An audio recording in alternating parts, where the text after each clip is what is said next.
Ville cosmopolite et hospitalière, Boké accueille le président de l'institution législative de la transition. Il est porteur de messages de rassemblement, mais aussi de patriotisme. Acte traduit ici par l'intonation de l'hymne national, qui est une habitude dans toutes les activités officielles du CNT. Face à ces futures élites de l'Institut supérieur des mines et géologie de Boké, les conseillers nationaux déballent les grandes orientations et les chantiers du Conseil national de la transition. Le CNT, dans sa première mission, nous devons travailler sur une constitution. C'est cette constitution qui est la base de la refondation de l'État. Mais, chers amis étudiants, pour que la transition, qui est de 36 mois, puisse permettre à ce pays de renouer avec les bonnes pratiques de bonne gouvernance et de démocratie, il va falloir beaucoup de sacrifices. Il va falloir du discernement et de la bonne lecture de la situation.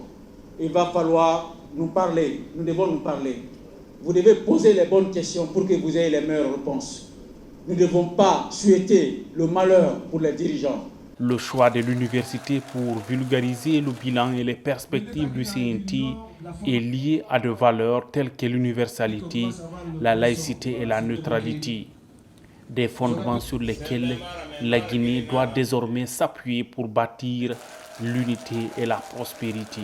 Alors, le redressement du pays pendant cette transition, nous devons travailler ensemble pour que ça soit possible. Et sous le leadership du colonel Mamadi Doumbouya.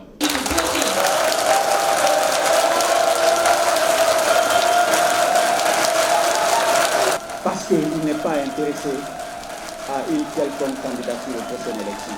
Chers amis étudiants, vous n'avez pas de raison à ne pas vous engager pour la réussite de cette transition. Parce que tout temps perdu est un retard à la fois pour les générations actuelles et futures.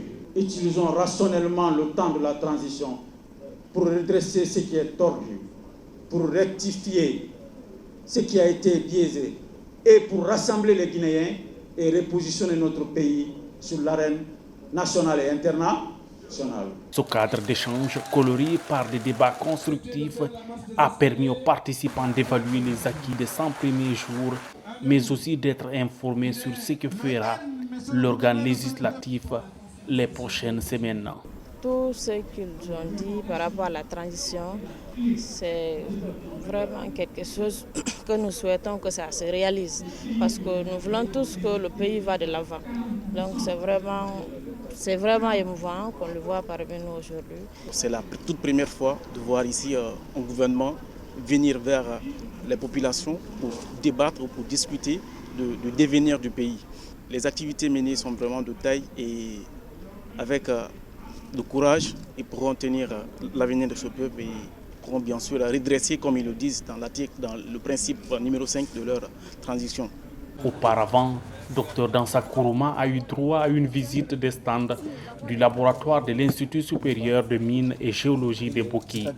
Tour à tour, les étudiants ont présenté les échantillons des différentes ressources minières du pays ainsi que le schéma de transformation du minerai en alumine.